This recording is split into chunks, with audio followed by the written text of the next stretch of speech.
Hello guys, welcome back to my channel. তোমরা কেমন আছো? আশা করি ভালো আছো। ঈর্ষণিতা ব্লগ অ্যান্ড শর্টসে তোমাদের অনেক অনেক স্বাগত সবাইকে। তো দেখো, আমি অনেক ধরনের সবজি নিয়ে নিয়েছি। আমি নিয়ে নিয়েছি মানকচু, মিষ্টি কুমড়ো, কলার থোর, কলা, আলু, বেগুন আর মোয়া আলু, আর নিয়ে নিলাম একটা নারকেল। তো একটা নারকেল গোটা লাগবে না।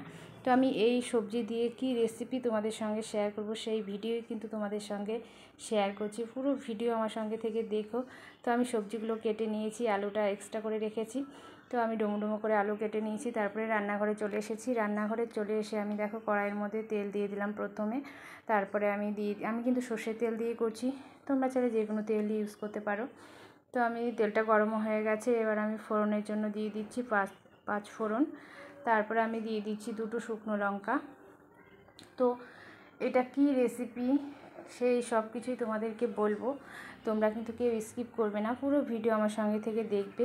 তারপরে আমি দেখো প্রথমে আলুগুলো একটু ভেজে নেব ভালো করে। তো প্রথমে আমি আলুগুলো ভেজে নিচ্ছি, একটু লাল লাল করে ভেজে নেব, কারণ আলুটা ভেজে নিলে কিন্তু আলুর টেস্টটা আলাদাই লাগে, খেতে কিন্তু খুব ভালো লাগে। তো একদম কম মশলা দিয়ে কিন্তু আমি এই রেসিপিটা করব আজকে। আর এই রেসিপিটা কিন্তু একদম সেকেলের রেসিপি, ঠাকুমা দিদারা কিন্তু করতো, আর খেতে কিন্তু অসাধারণ লাগতো। ওই জন্য ভাবলাম আমি তোমাদের সঙ্গে এই রেসিপিটা শেয়ার করব। তো তোমরা নিশ্চয়ই জানো, এই রেসিপিটার নামও শুনেছো, এটা হচ্ছে লাবড়া রেসিপি। আর লাবড়া রেসিপিতে কিন্তু ডাঁটাও পড়তে পারে। তো আমি ডাঁটা দিইনি, কারণ যে কোনো ডাঁটা পড়বে না। একদম শক্ত যে ধরনের ডাঁটাগুলো হয়, পেকে যায়, সেই ডাঁটা দিলেই কিন্তু একমাত্র খেতে ভালো লাগবে, আর যে কোনো ডাঁটা চলবে না লাবড়া রেসিপিতে।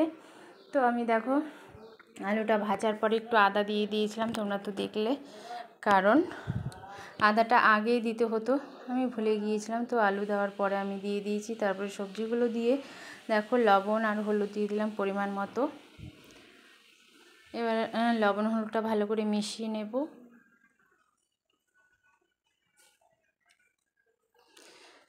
তো এভাবে আস্তে আস্তে আমি ঢেকে ঢেকে ভালো করে ভেজে নেব। তারপরে আমি দিয়ে দিলাম কয়েকটা কাঁচা লঙ্কা। তো লাবড়া রেসিপি তোমরা তো নিশ্চয়ই জানো, অনেকটাই মিষ্টি হবে, ওই জন্য আমি একদম লঙ্কাটা কম দিয়েছি, 3-4টি লঙ্কা ফাটিয়ে দিয়ে দিয়েছি।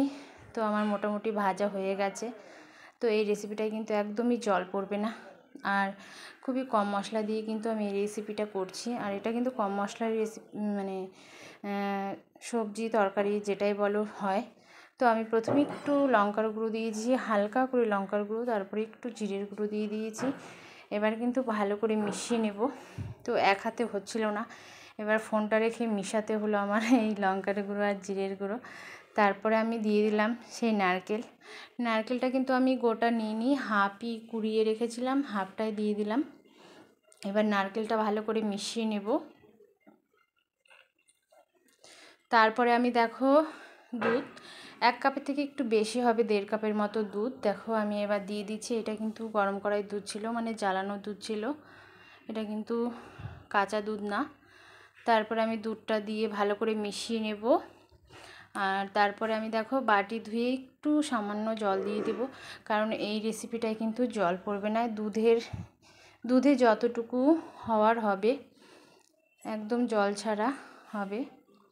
তো এবার ভালো করে মিশিয়ে নেব, মিশিয়ে 2-3 মিনিট ফুটিয়ে নেব। তারপরে আমি ওপর থেকে দিয়ে দিচ্ছি চিনি, অনেকটা পরিমাণে চিনি দিয়ে দিলাম। তারপরে আমি দিয়ে দিলাম ভাজা জিরের গুঁড়ো।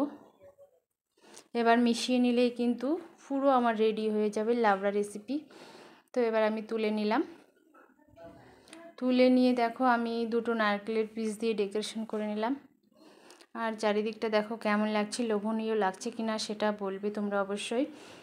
আর তোমরা কিন্তু অবশ্যই একবার হলেও এই লাবড়া রেসিপি ট্রাই করবে, সেকেলের রেসিপি। তো দুধ দিয়ে আমার লাবড়া রেসিপি তোমাদের কেমন লাগলো অবশ্যই কমেন্ট করে জানাবে। আর যারা নতুন দেখছো অবশ্যই চ্যানেলটিকে সাবস্ক্রাইব করে দিয়ে আমার পাশে থাকবে, বেল আইকন প্রেস করতে ভুলবে না। আর তোমরা কিন্তু অবশ্যই ট্রাই করবে, বারবার বলছি, খেতে কিন্তু অসাধারণ লাগে। আর এটা কিন্তু রুটি বা পরোটা বা মুড়ি সব কিছুর সঙ্গে কিন্তু খাওয়া যেতে পারে। তো দেখো চারিদিকটা কত সুন্দর লাগছে, আর এই একদম মনে হচ্ছে এখনই খেয়ে নিই। তো সবাই খুব ভালো থেকো, সুস্থ থেকো, আবার অন্য কোনো ভিডিওতে দেখা হবে। সবাই ভালো থাকবে, সুস্থ থাকবে, লাভ ইউ অল, টাটা।